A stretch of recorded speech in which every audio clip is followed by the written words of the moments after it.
আসসালামু আলাইকুম। আজকে আমি সকালবেলা থেকে ব্লগটা শুরু করলাম। হঠাৎ করে বৃষ্টি চলে আসছে, তো আমার খালা বাড়ি থেকে কাপড় ধুয়ে এইভাবে বাইরে দিয়ে গেছে। ওনাকে আমি বলেছিলাম যেন ঘরে দেয়, কারণ সকালবেলা মেঘলা ওয়েদার ছিল। তো বৃষ্টির দিনে বাইরে কাপড় দিচ্ছে, কাপড়গুলো আমি এখন তাড়াহুড়ো করে নিচ্ছি। আমি একটা ছাতা দিয়ে আসছি, অবশ্যই আমি ভিজে যাবো দেখে, কারণ এই কাপড়গুলো আমি বৃষ্টির পরে নিলে দেখা যাবে নিচ থেকে বালি ছিটা গিয়ে আবার কাপড়গুলো দিতে হবে। আরেকদিন এই কাজটা হয়েছে, সেদিন আমি দেখছি পরে কাপড়গুলো পুরো নিচ থেকে বৃষ্টি যখন পড়ে কাপড়ের ভিতরে বালি লেগে যায়।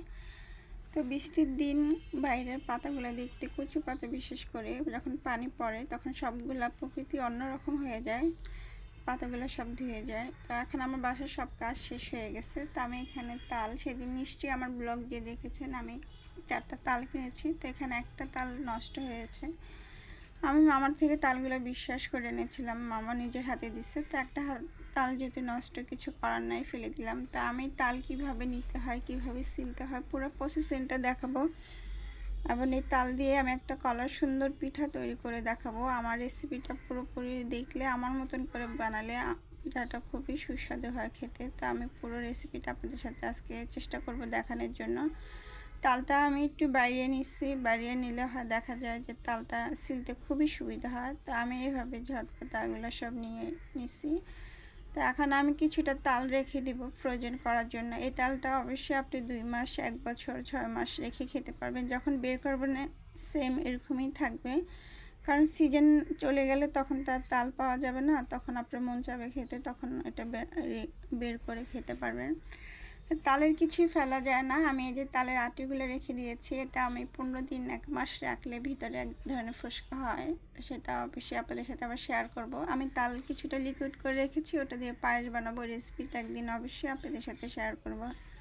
এখন কিছুটা তাল আমি রেখে দিয়েছি ফ্রোজেন করা। আমার চালের গুঁড়া ছিল, চালের গুঁড়া, কিছুটা আটা, কারণ আমার ময়দা ছিল না, ময়দাটা দিলেই সব থেকে ভালো হবে।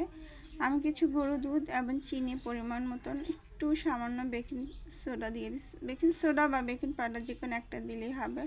তো আমার এই যে তালের ডোটা খুব সুন্দর তৈরি হয়ে গেছে। আমি এটা যেহেতু তেলে ভাজবো না, একটু আঠালো আঠালো তেলটা নেওয়ার চেষ্টা করছি। এখানে আমি কিছু কলা পাতা নিয়েছি, কলা পাতা বাইরে থেকে এনে ভালো করে ধুয়ে পরিষ্কার করে মুছে নিয়েছি। তা আমাদের দেশের বাড়িতে এভাবেই তালের পিঠাগুলো বানানো হয়, কারণ দেশের বাড়িতে দেখা যায় বড়া, কেক, অনেক কিছুই তাল দিয়ে করা হয়। তো এগুলো আজকাল সবাই পারে দেশের বাড়িতেও, আগের যুগের মানুষ পারতো না। আগে নানু দাদুরা দেখতাম এভাবেই তালের পিঠা করতো, কারণ ওরা এই তালের এটাকে বড়া বলা হয়, পিঠাও বলা হয়, ওরা বড়াই বলে। আমরা তো তেল দিয়ে যেটা বানাই সেটাকেই হয়তো বড়া বলি। তো এইভাবে আমি তালটা সুন্দর মতন দিয়ে কিছু কলা পাতা উপরে দিব, কারণ তালটা অবশ্যই উল্টিয়ে দিতে হবে।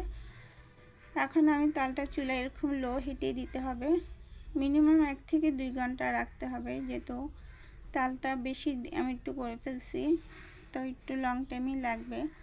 তা আমি মাঝে মাঝে চেক করে গেছি। এখন আমার পুরোপুরি তালটা হয়ে গেছে। আমি তালটা একবার উল্টিয়ে দিয়েছি। যখন তালের পিঠাটা আমি বসিয়েছিলাম, পুরো ঘরে তালের গ্রানে মোমো করতেছিল, খুবই সুন্দর একটা স্মেল তালের।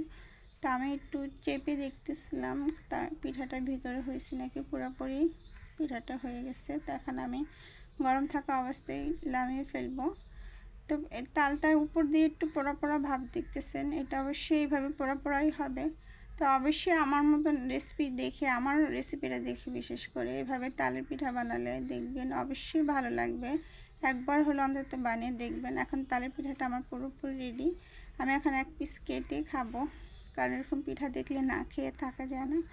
তো অবশ্যই আমার ভিডিওটা আজকে এ পর্যন্ত। আমার ভিডিওতে যদি ভুল ত্রুটি থাকে অবশ্যই কমেন্ট করে জানাবেন। আর আমার ভিডিওগুলো ভালো লাগলে একটা সাবস্ক্রাইব এবং পাশে থাকা বেল আইকনটা প্রেস করে দিবেন, তাহলে পরবর্তী নোটিফিকেশন পেয়ে যাবেন। আর আমি আরও নতুন নতুন রান্না আপনাদের সাথে শেয়ার করবো ইনশাআল্লাহ। আমার সাথে থাকবেন, আমার পাশে থাকবেন, আমাকে ভালোবাসবেন, আমাকে সাপোর্ট করবেন, তাহলে আমি সামনে আগাতে পারবো আপনাদের দোয়ায়। আজকে এই পর্যন্ত আমার ভিডিওটা। আল্লাহ হাফেজ, আগামী ভিডিওতে দেখা হবে।